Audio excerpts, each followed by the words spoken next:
मध्य प्रदेश को औद्योगिकीकरण की दिशा में आगे बढ़ा रही डॉक्टर मोहन यादव सरकार को फिर बड़ी कामयाबी मिली है। शहडोल की रीजनल इंडस्ट्री कॉन्क्लेव में 32,000 करोड़ से अधिक के निवेश प्रस्ताव आए हैं।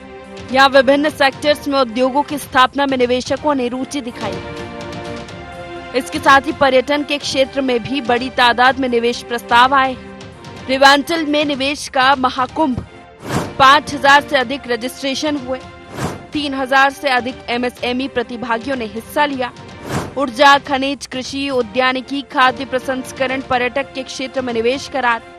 टोरेंट पावर, रिलायंस, शारदा एनर्जी, JMS माइनिंग, बजरंग पावर जैसी कंपनियों ने दिखाई रुचि। टोरेंट पावर लिमिटेड ऊर्जा के क्षेत्र में करेगी 1800 करोड़ का निवेश, 7,000 लोगों को मिलेगा रोजगार। बजरंग पावर और इस्पात खनन क्षेत्र में करेगा 3300 करोड़ का निवेश, 1500 लोगों को मिलेगा रोजगार। सेलेक्ट बिल्डर्स नवकरणीय ऊर्जा में 2500 करोड़ का निवेश करेगा, 1500 लोगों को रोजगार मिलेगा। शारदा एनर्जी एंड मिनरल्स खनन क्षेत्र में 2500 करोड़ का निवेश करेगा, 3500 लोगों को रोजगार देगा। औरोकॉल प्राइवेट लिमिटेड खनन क्षेत्र में 1500 करोड़ का निवेश करेगा, 1100 लोगों को रोजगार मिलेगा। JMS माइनिंग खनन क्षेत्र में 350 करोड़ का निवेश करेगा, 525 लोगों को रोजगार मिलेगा। SM प्रीमल सीमेंट, एथेनॉल और राइस मिलिंग में 300 करोड़ का निवेश करेगा और 3,000 लोगों को रोजगार देगा। प्रकाश इंडस्ट्रीज खनन क्षेत्र में 250 करोड़ का निवेश, 5,000 लोगों को रोजगार मिलेगा। DDTC एक्जिम लिमिटेड टेक्सटाइल क्षेत्र में 1200 करोड़ का निवेश, 5,000 लोगों को रोजगार मिलेगा। YNA इंडस्ट्रीज नवकरणीय ऊर्जा में 200 करोड़ का निवेश, 1500 लोगों को रोजगार मिलेगा। RK ग्रुप ऊर्जा में 110 करोड़ का निवेश, 350 लोगों को रोजगार। महावीर कोल रिसोर्सेज लिमिटेड खनन क्षेत्र में 100 करोड़ का निवेश और 100 लोगों को रोजगार। रमणीक पावर ऊर्जा के क्षेत्र में 500 करोड़ का निवेश और 1200 लोगों को रोजगार। रीजनल इंडस्ट्री कॉन्क्लेव के बाद मुख्यमंत्री डॉक्टर मोहन यादव ने खुद इन निवेश प्रस्तावों की जानकारी दी। सीएम ने कहा कि उनकी सरकार की कोशिश है कि प्रदेश के कोने कोने में उद्योग धंधे खुले। सरकार इसके लिए हर संभव कोशिश करने जा रही है। रीजनल इंडस्ट्री कॉन्क्लेव शहडोल में 102 इकाइयों को आज 401 एकड़ भूमि आवंटित की है। 3,561 करोड़ से अधिक का निवेश और खास करके 9,561 से अधिक व्यक्तियों को रोजगार, सब मिलाकर के अगर मैं यहाँ के आज के इन्वेस्टमेंट की बात करता हूँ तो लगभग 32,000 करोड़ का इन्वेस्टमेंट का हमारा आज का यहाँ ये बिजनेस हुआ है। आज जब हमने भूमि पूजन लोकार्पण पूरे प्रदेश के स्तर पे अलग अलग स्थानों पर भी भूमि पूजन लोकार्पण किया है। 30 से ज्यादा इकाइयों का भूमि पूजन लोकार्पण और उसमें 18 इकाइयां तो अकेले शहडोल के लिए थी। संक्षेप में बात करूंगा तो 32,520 करोड़ का निवेश हमको इस अपने संभाग के लिए मिला है। इसमें 30,925 लोगों को रोजगार मिलेगा। कुल मिलाकर के हमारी जो भावना और कामना थी, माँ रेवा के आशीर्वाद से हमारी इंडस्ट्री कॉन्क्लेव बहुत सफल रही। सभी प्रकार की व्यवस्थाओं को लेकर भी हमने जो सोचा था वो सब यहाँ हुआ है। उधर कांग्रेस सरकार के इन दावों पर सवाल उठा रही है। कांग्रेस 2 दशक में हुए निवेश के करारों और उनके क्रियान्वयन पर श्वेत पत्र जारी करने की मांग उठा रही है। ये मध्य प्रदेश में शिवराज सिंह के जमाने से लेकर अभी तक करीब 32 लाख करोड़ रुपए का इन्वेस्टमेंट आ चुका है। पैसा जा कहाँ रहा है? ये निवेश है कहाँ? ये निवेश दिखाई क्यों नहीं पड़ता? जादुई एक वो जो नायक था, दिखाई नहीं पड़ता था, उस टाइप का निवेश ये लाते कहाँ से हैं? मध्य प्रदेश को ये झूठी बातें कब तक दी जाएंगी? कहाँ है अंबानी जी की यूनिवर्सिटी? कहाँ है वो 4-5 करोड़ रुपया प्रति मिनट इन्वेस्टमेंट करने वाले लोग? ये सारे सपने तो जनता प्रदेश की देख चुकी है भारतीय जनता पार्टी के मुंह से। ये सब सपने अधूरे हैं। 24 और 25 फरवरी को भोपाल में ग्लोबल इन्वेस्टर समिट होने जा रही है। इसकी तैयारियों में जुटे मुख्यमंत्री डॉक्टर मोहन यादव निवेशकों को लुभाने जापान और ऑस्ट्रेलिया की यात्रा पर जा रहे हैं। सरकार शहडोल से पहले नर्मदापुरम, रीवा, सागर, ग्वालियर, जबलपुर और उज्जैन में रीजनल इंडस्ट्री कॉन्क्लेव कर चुकी है। मुख्यमंत्री देश के प्रमुख महानगरों में उद्योगपतियों से राउंड टेबल मीटिंग कर चुके हैं। निवेश के लिए उन्होंने जर्मनी और UK की यात्रा की थी। अब तक हुए 6 इंडस्ट्री कॉन्क्लेव, इंटरैक्टिव सेशन और यूरोप के दौरे से 4 लाख करोड़ के निवेश, 3 लाख लोगों को रोजगार का दावा सरकार कर रही है। देखना यह है कि इनमें से कितने करार धरातल पर उतरते हैं। Bureau report, IND 24।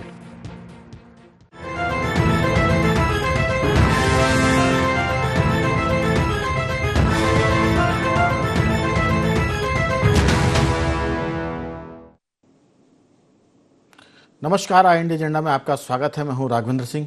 आज हम बात करेंगे, देश में 2 कुंभ चल रहे हैं। एक प्रयागराज में महाकुंभ है और मध्य प्रदेश में इन्वेस्टर्स का कुंभ चल रहा है। इस इन्वेस्टर्स के महाकुंभ पर हम बात करने वाले हैं, क्योंकि मध्य प्रदेश की बात करें तो 6 इन्वेस्टर्स मीट में 4 लाख करोड़ के निवेश का प्रस्ताव मध्य प्रदेश को मिला, जो अपने आप में एक रिकॉर्ड है। आज इसी पर विस्तार से बात करेंगे, लेकिन चर्चा शुरू करें उसके पहले एक नज़र डालते हैं एजेंडा पॉइंट्स पर।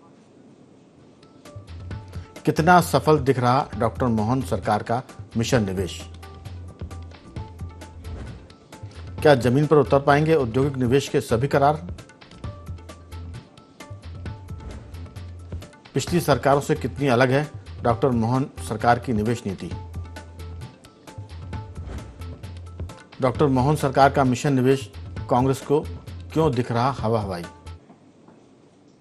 तो बहुत सारी बातें। जब तक निवेश जमीन पर नहीं उतरेगा तो दावे प्रतिदावों के बीच में जनता एक तरह से तमाशबीन रहेगी। लेकिन अभी मोहन यादव की सरकार को 1 साल ही हुआ है और 1 साल में कोई जादू हो नहीं सकता। अभी हम कह सकते हैं कि डॉक्टर मोहन यादव की सरकार निवेश की जाजम बिछा रही है और उस पर निवेश के प्रस्ताव ला रही है, और इसके बाद कह सकते हैं कि 1 साल और लगना चाहिए निवेश के नतीजे दिखने में। कह सकते हैं कि मोहन यादव की सरकार अभी निवेश की बुआई कर रही है, बीजारोपण हो रहा है। अंकुरण कब होगा देखेंगे। लेकिन कांग्रेस का तो सवाल अभी मोहन यादव की सरकार से नहीं है, भाजपा की सरकारों से है, जो मध्य प्रदेश में पिछले 20 साल से है। इसी पर विस्तार से बात चर्चा में जुड़ गए हमारे 3 मेहमान। मध्य प्रदेश कांग्रेस के सचिव श्री पवन पटेल जी, आपका बहुत स्वागत है। भाजपा की मीडिया पैनलिस्ट वंदना त्रिपाठी जी, आपका भी स्वागत है। और चर्चा में जुड़े हैं थर्ड एम्पायर की भूमिका में हमारे वरिष्ठ पत्रकार साथी देवदत्त दुबे जी। दुबे जी, आपका भी बहुत बहुत स्वागत है। चर्चा की शुरुआत देवदत्त जी आपके साथ। मध्य प्रदेश में निवेशकों का मेला बहुत लग रहा है, हमने देखा भी है। पहले से आज की तारीख में फ़र्क ये है कि पहले निवेश होते थे मेट्रो सिटीज़ में, अब निवेश मेट्रो सिटीज़ से निकलकर संभाग, जिले और कस्बों तक जा रहा है। अगर इसके परिणाम सटीक आ गए तो फिर निवेश की जो धारा है वो बड़े शहरों से गुजरती हुई गांव तक पहुंचेगी। अगर हम नर्मदापुरम की बात करें कि अगर वहां निवेश आता है तो जाहिर है कि नर्मदापुरम जो संभाग है उसके आसपास के गांव में रोजगार मिलेगा। रीवा की बात करें, शहडोल की बात करें, तो भले ही वहाँ अभी जो बात निकल कर आई कि 32,000 करोड़ के करार किए गए हैं, 30,000 लोगों को रोजगार मिलेगा। सीधी सी बात है कि जब कोई इंसुलरी आती है, कोई फैक्ट्री आती है, तो साथ में छोटे छोटे रोजगार के साधन भी बढ़ते हैं। अभी हम किराने की दुकान की बात नहीं कर रहे हैं। जब कोई फैक्ट्री लगती है तो मजदूर आते हैं, फिर मजदूर जब आते हैं तो वो सामान खरीदते हैं, उनके लिए हाट होती है, बाजार होती है।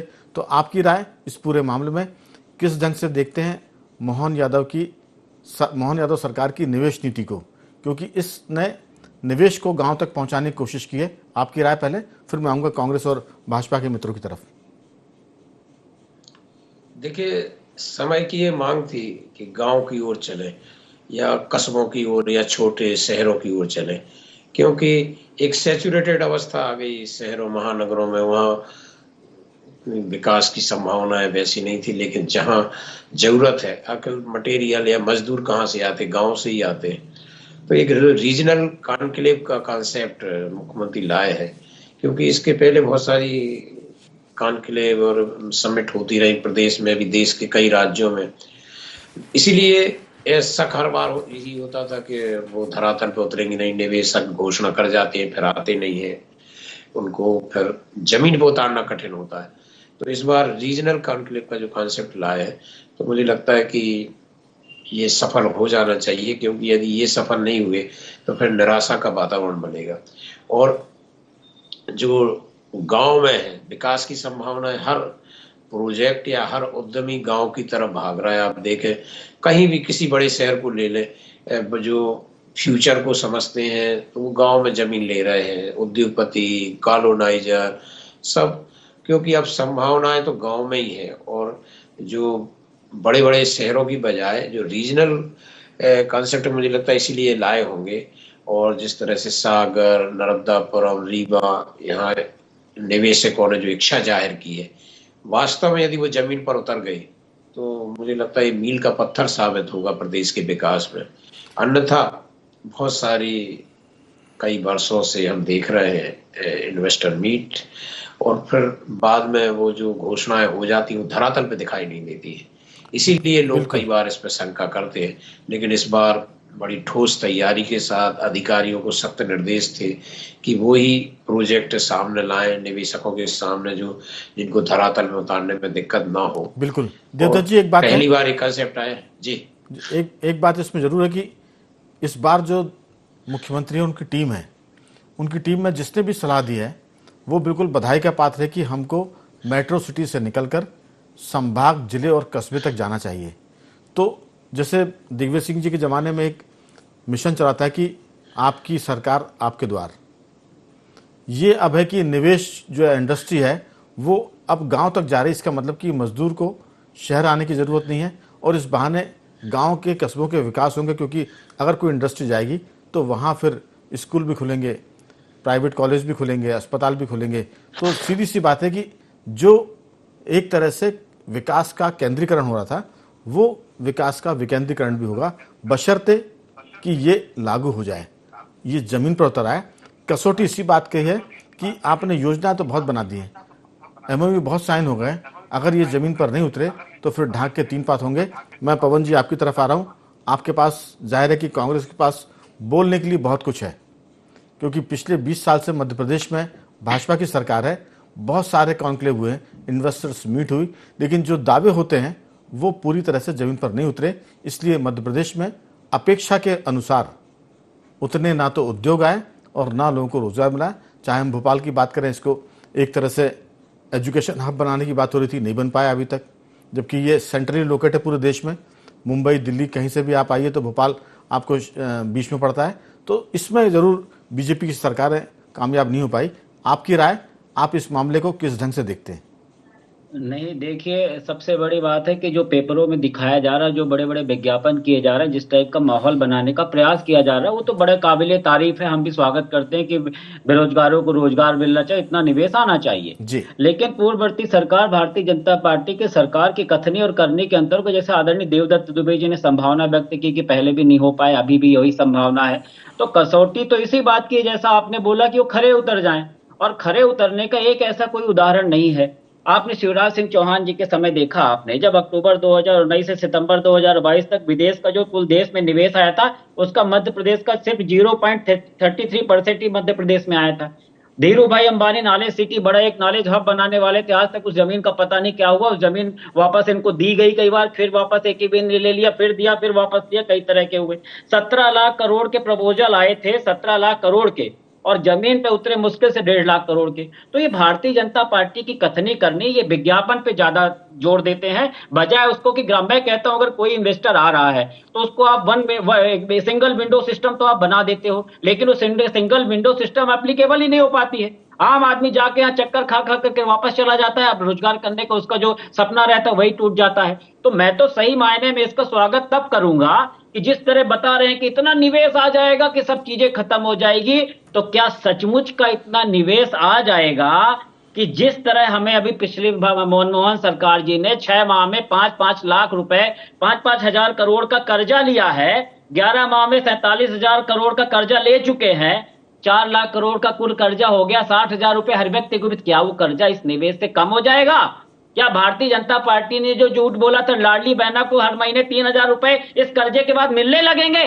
क्या भारतीय जनता पार्टी ने जो बोला था हर साल 2 करोड़ को रोजगार देने की बात, क्या इस निवेश के बाद 2 करोड़ लोगों को रोजगार मिलने लगेगा? किसानों को 2700 रुपए में गेहूं खरीदने लगेंगे, 3100 रुपए में धान खरीदने लगेंगे। अगर ये सब हो जाए तो सबसे पहला व्यक्ति मैं होऊंगा, स्वागत करूंगा। लेकिन मैं अभी भी आपके चैनल में कह रहा हूं ये सब चीजें होंगी नहीं, क्योंकि भारतीय जनता पार्टी की फितरत ही नहीं है। भारतीय जनता पार्टी जितने का विज्ञापन करती है, आप कोई भी इनकी नीतियां, उनका अगर आप आकलन करेंगे, उज्ज्वला योजना की बात करी थी, उज्ज्वला योजना में जितने 1000 करोड़ का विज्ञापन पे खर्चा किया है उतना इंप्लीमेंटेशन नहीं हो। गैस के रेट क्या है? तो भारतीय जनता पार्टी की कथनी और करनी के अंतर को इस देश और प्रदेश की जनता अच्छी तरह से समझ चुकी है, और अगर इस सचमुच का जो विज्ञापन दिखाते सचमुच का धरातल में उतरे तो स्वागत योग्य, लेकिन मैं लिख के दे रहा हूं धरातल पे कभी नहीं उतरेगा। चलिए पवन जी, लेकिन एक बात है इस चर्चा से अलग हटकर कि इस सब के बावजूद जनता भाजपा को स्वीकार कर रही है, और उसकी स्वीकार कर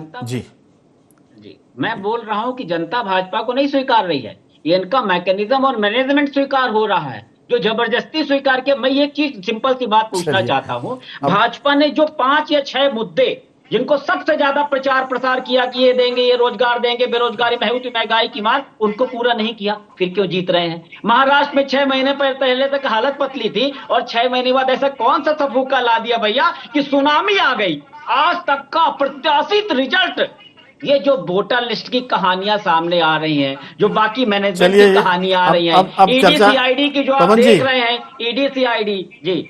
अब चर्चा की दिशा मुड़ जाएगी, हम फोकस अभी इन्वेस्टर मीट पर कर लें, बाकी फिर जो विषय आप कर रहे हैं वो फिर ईवीएम पर जाएगा, और ईवीएम पर जाएगा तो फिर बात बदल जाएगी। अभी हम सोचते हैं नहीं जाएगा, खरीद फरोख्त पे जाएगा। आपने रामनिवास रावत जी का देखा चुनाव, बुधनी का चुनाव देखा, और 400 पार की हवा किस तरह निकली वो भी आपने देखा। ठीक, तो वंदना जी, आपने सुन लिया पवन जी को, अब आपके पास भरपूर मौका है। पहले दौर की बातचीत में अच्छे से बात करिए, दूसरे दौर की बातचीत में 1-1, 2-2 मिनट का वक्त मिलेगा, तो फिर आप समाप्त करिए अच्छे से। अभी आपकी बातचीत, पवन जी के सवालों के जवाब।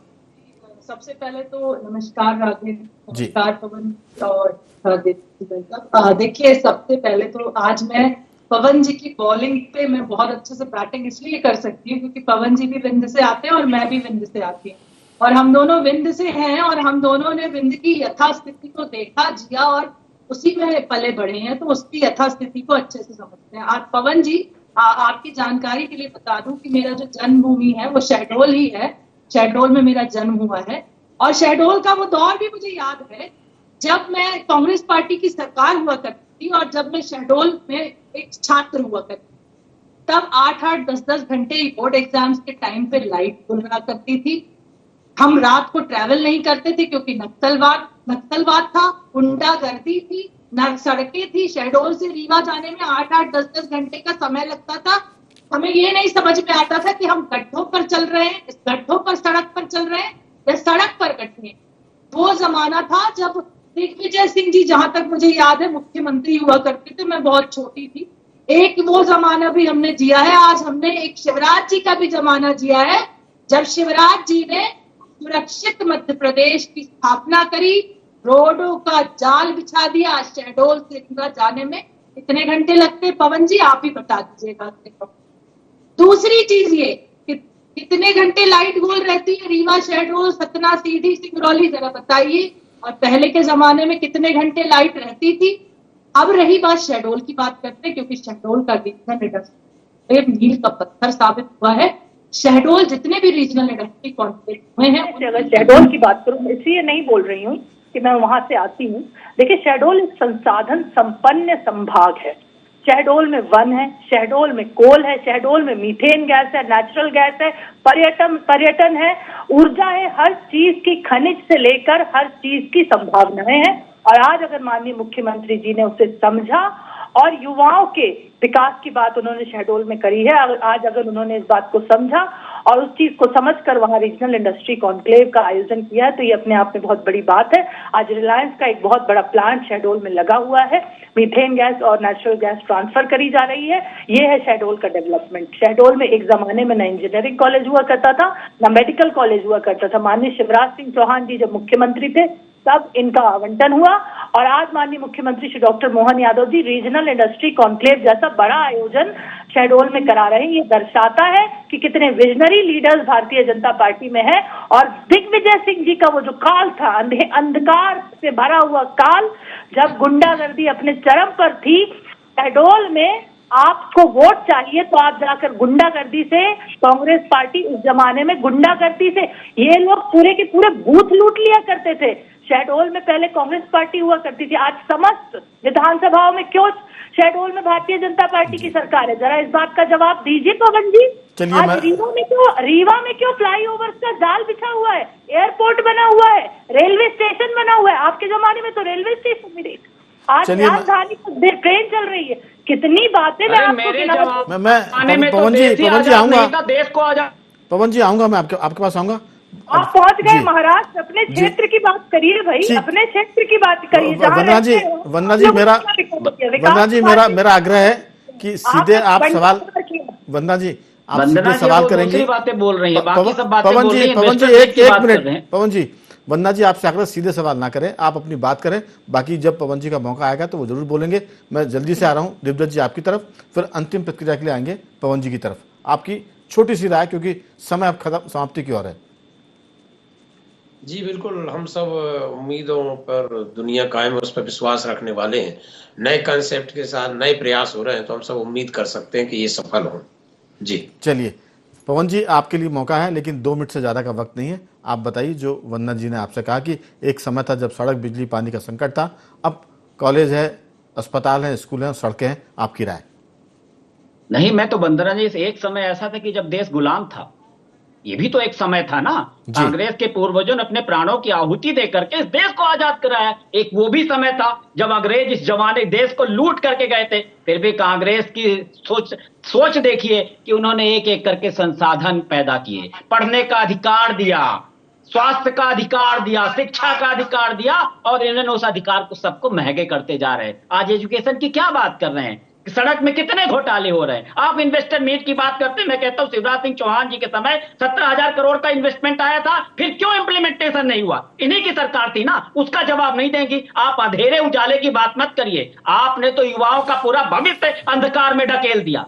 क्या युवाओं को दिया आपने? मोदी जी ने नहीं बोला था हर साल 2 करोड़ रोजगार देंगे, मोदी जी ने नहीं बोला फिर कि जाके पकौड़े तलो। आपने बोला था महंगाई बहुत हुई, महंगाई की मार अब की बार झूठों की सरकार, महंगाई कम हो गई हर साल। क्या शिवराज सिंह चौहान जी साइकिल चलाते थे जब 50 पैसे पेट्रोल में बढ़ता था? आज पेट्रोल का रेट क्या है, महंगाई का अलग क्या है? जितने आपके वचन पत्र में जो जो वादे किए थे, एक भी वादों को पूरा किया हो तो बता दीजिए। आप जबरदस्ती के अपनी पीठ ठोकने का काम करते हैं। अडानी अंबानी का हजारों करोड़ का कर्जा माफ कर देंगे, किसानों का कर्जा माफ करने के लिए आपके पास पैसे नहीं होंगे। पीएम केयर फंड, प्रधानमंत्री आपदा कोष होने के बाद भी पीएम केयर फंड क्यों खोला आपने? लॉकडाउन का मंजर देखा देश ने, अब नोटबंदी का मंजर देखा, ऑक्सीजन प्रोवाइड नहीं करा पाए आप। पूरा देश, भारत रोड पे था, भूखों मर रहा था। आपदा में आपके मंत्री के स्टाफ के लोग रेमडेसिविर जैसे इंजेक्शन को बेचते हुए पकड़े गए। किस तरह का मंजर देखा इस देश ने, उसके बाद भी आप अपनी पीठ ठोक। मैं कह रहा हूं, बड़े अच्छे मन से कह रहा हूं कि आप ये करिए, स्वागत है, लेकिन चलिए उसका जवाब नहीं दे रही है। वंदना जी दूसरी तरफ घुमाने का प्रयास कर रही है। पवन पटेल जी बड़े पॉजिटिव हैं, जो आपकी सरकार दावे कर रही है मोहन यादव की, अगर ये होता है तो सरकार को बधाई देने वाले पवन पटेल जी पहले व्यक्ति होंगे। लेकिन जो कहा जा रहा है वो जमीन पर उतरे, ये आशंकाएं सबकी है, आपकी भी होंगी, आपके मन में देवदत्त दुबे जी ने भी आशंका प्रकट की है, और हम सब भी ये कहते हैं कि जो एमओयू साइन हो रहा है, अगर ये सच में उतर आ जमीन पर तो मध्य प्रदेश देश का अग्रणी राज्य होगा इंडस्ट्री के मामले में। आपकी छोटी सी टिप्पणी। देखिए, सबसे पहले तो पवन जी बहुत ज्ञानी प्रवक्ता हैं कांग्रेस पार्टी के, लेकिन पवन जी जिनके खुद के बही खाते खराब होते हैं, वो दूसरों से हिसाब नहीं मांगते। हमने कुछ नहीं किया, चलिए मान लिया आपकी बात, सब मान लिया, तो आज ये बताइए कि जनता हमें क्यों चुन के लाती, आपको क्यों नहीं चुन के लाती? हमने पहले बता दिया, आप पर ही लग जाता है बार बार। हमने पहले बता दिया था। पवन जी समय नहीं रहा जी। अंधकार और बंटाधार की सरकार थी, उस पर भी प्रश्न चिन्ह लगता है। हम तो निवेश ला रहे हैं, एमओयू ला रहे हैं, आप क्यों नहीं लाए? आपने क्यों नहीं बनवा दी सड़कें? क्यों बिजली की व्यवस्था नहीं की? क्यों पानी की व्यवस्था? बताया तो हमने। क्यों आपके जमाने में लिंगानुपात कम हुआ करता था? क्यों इंडस्ट्रीज नहीं लगाई मध्य प्रदेश में? आप कहते हैं कि अंग्रेजों की गुलामी से कांग्रेस बाहर लाई, तो कांग्रेस ने तो अंग्रेजों का एक कॉन्सेप्ट भी सीख लिया कि फूट डालो और राजनीति करो। फूट डालो, राजनीति करो, तुष्टीकरण पर क्यों चलते हैं? सबका साथ सबका विकास की बात क्यों नहीं करते? अरे फूट तो आप डालते हैं, आप कांग्रेस के लोगों को खरीद के ले जाते हैं, आप कांग्रेस के लोगों के आप फर्जी केस लगवाते हैं, फूट तो आप डालने का काम करते हैं। कितने कांग्रेस के लोगों को आपने शामिल किया? आपकी नीतियां इतनी अच्छी, आपके कार्यकर्ता इतने अच्छे हैं, तो कांग्रेस के लोगों को वोट क्यों देती है? पवन जी मेरा आग्रह है कि अगर आप बीच में बोलेंगे तो फिर बात हो नहीं पाएगी।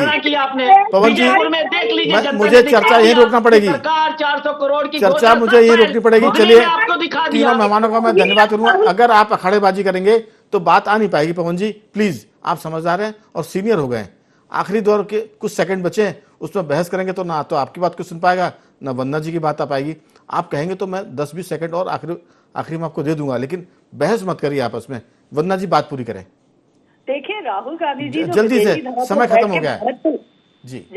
समय समाप्त हो गया है, जल्दी से 2-3 वाक्यों में बात पूरी करें। देखिए, राहुल गांधी जी जो विदेशी धरा पर जाके जो भारत के विरोधी है उन्हें गले लगाते हैं, भारत की राजनीति को कोसते हैं। आज भी उनका एक स्टेटमेंट था कि हमारी पढ़ाई, चलिए समय भी समाप्त हो रहा है और आपके पास बोलने के लिए भी इस विषय पर ज्यादा कुछ बचा नहीं, इसलिए फिर हम जब विषय से हटते तो हम समझ जाते हैं कि अब पैनलिस्ट के पास जो विचार था वो समाप्त हो गया है। फिर इधर उधर की बात करते तो तीनों मेहमानों का मैं धन्यवाद करूंगा। पवन जी आपका साधुवाद, देवदत्त जी आपका धन्यवाद, वंदना जी आपका साधुवाद कि आपने चर्चा में चलिया। तो एजेंडा में आज सिर्फ इतना ही। बने रहिए हमारे साथ और देखते रहिए IND24।